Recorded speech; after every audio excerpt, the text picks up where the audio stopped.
America ने रविवार को ईरान की 3 न्यूक्लियर साइट्स फोर्दो, नतांज और इस्फहान पर हमले किए हैं। इन हमलों के बाद से इस बात पर चिंता जाहिर की जा रही है कि क्या इससे रेडिएशन का खतरा भी है। फोर्दो और नतांज वो जगह हैं जहां ईरान यूरेनियम का संवर्धन करता है। एक ऐसी जगह पर बम गिराना जहां संवर्धित यूरेनियम रखा है, क्या इससे फुकुशिमा या चेरनोबिल जैसी परमाणु आपदा हो सकती है? ऐसा पुख्ता तौर पर नहीं कहा जा सकता। पोर्ट्समाउथ यूनिवर्सिटी के प्रोफेसर जिम स्मिथ ने चेरनोबिल आपदा के बाद के नतीजों का अध्ययन किया है। वो बताते हैं कि हाईली एनरिच्ड यानी अधिक संवर्धित यूरेनियम नॉन एनरिच्ड यूरेनियम की तुलना में करीब 3 गुना अधिक रेडियो एक्टिव होता है। इससे पर्यावरण प्रदूषण की कोई समस्या उत्पन्न नहीं होगी। हालांकि स्मिथ का कहना है कि वो फिशन प्रोडक्ट्स को लेकर ज्यादा चिंतित हैं।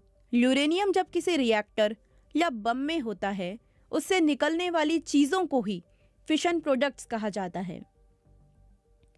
वैसे स्मिथ ये भी कहते हैं कि अब क्योंकि इन साइट्स पर कोई न्यूक्लियर रिएक्शन नहीं हो रहा है और ये रिएक्शन बम विस्फोट से होने वाले धमाके से भी नहीं होगा, ऐसे में ये खतरनाक रेडियो एक्टिव फिशन प्रोडक्ट्स भी मौजूद नहीं होंगे। तो क्या इससे किसी को भी कोई भी नुकसान नहीं होगा?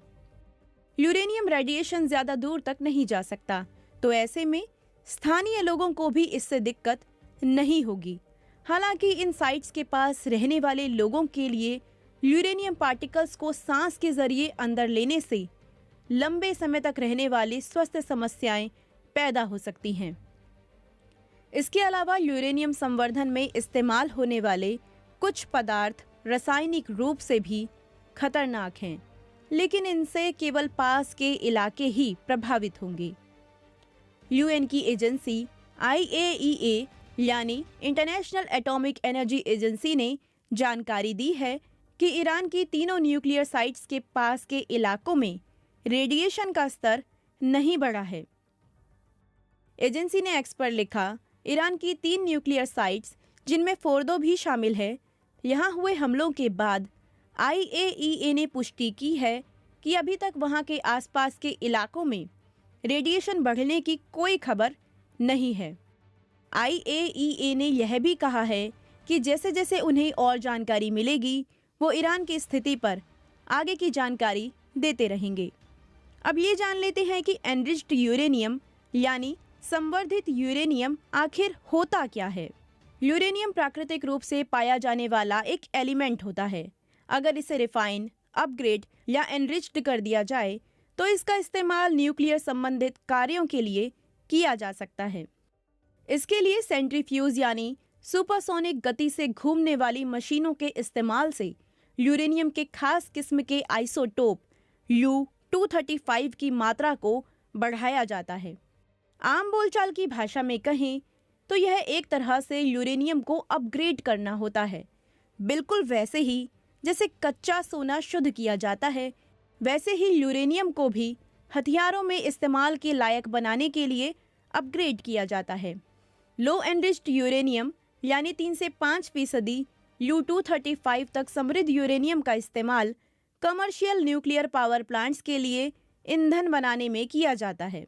इसके अलावा हाईली एनरिच्ड यूरेनियम 20% या इससे अधिक की शुद्धता वाला होता है और उसका इस्तेमाल रिसर्च रिएक्टर्स में होता है। लेकिन बम बनाने के लिए U-235 की मात्रा को बढ़ाकर 90% या इससे अधिक ले जाना होता है। इसी प्रोसेस को संवर्धन कहते हैं।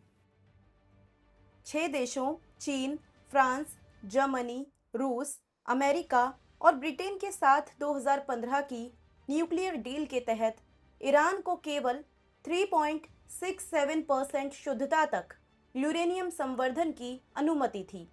बाद में 2018 में अमेरिकी राष्ट्रपति डोनाल्ड ट्रंप ने इस समझौते से अमेरिका को अलग कर लिया था और ईरान पर प्रतिबंध लगा दिए थे।